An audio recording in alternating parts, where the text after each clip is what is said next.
Hello दोस्तों, नमस्ते, प्रणाम। सभी का स्वागत है खुशबू यादव अधिक गीत के चैनल पर, खुशबू यादव लोकगीत चैनल पर और खुशबू ऑफिशियल दीदी का चैनल है। सविता एंटरटेनमेंट मेरे दीदी का चैनल है। संगीता और संगीता यादव 2 मेरा सरल है, सबसे सरल है। तो सबके चैनल को ध्यान दीजिएगा। और लास्ट टाइम मतलब सरसों का सीजन है ना, समय है, सरसों फूल ले रहा है और माहू उड़ रहे हैं। सरसों माहू लेंगे ना। हाँ, उसी पे हम लोग गाना गाने जा रहे हैं। आप लास्ट से वीडियो तक देखते रहिएगा, आप लोग कमेंट में बहुत अच्छा लगेगा। नमस्ते। गेहूं लई गई गेड़ूरी, मटरिया लई गई पाला, सरसों माहू लई गए ना, सरसों माहू लई गए ना, कैसे मीसी हम देलवा, सरसों माहू लई गए ना, कैसे मीसी हम देलवा, सरसों माहू लई गए ना।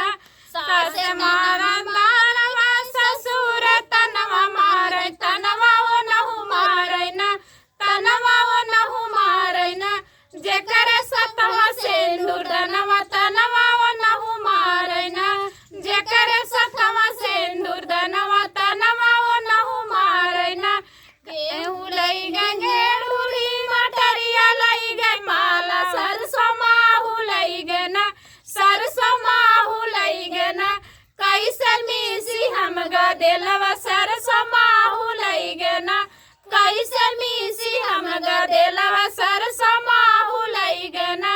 जेठ मारा तनवा, जेठनिया मारे तनवा, तनवा वो नहु मारे ना, तनवा वो नहु मारे ना, जेकर सतवा सिंदूर दनवा, तनवा वो नहु मारे ना, जेकर सतवा सिंदूर दनवा, तनवा वो नहु मारे ना।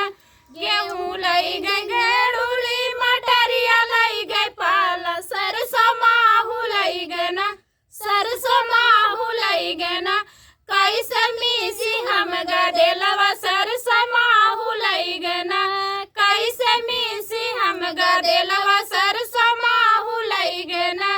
देवर मारे तनवा, ननद मारे तनवा, तनवा वो नहु मारे ना, तनवा वो नहु मारे ना, जेकर सतवा सिंदूर दनवा, तनवा वो नहु मारे ना, गढ़ सतवा सिंदूर दनवा, तनवा वो नहु मारे ना, कैसे मीसी हम देलवा, सरसों माहू लई गए ना, कैसे मीसी हम देलवा, सरसों माहू लई गए ना।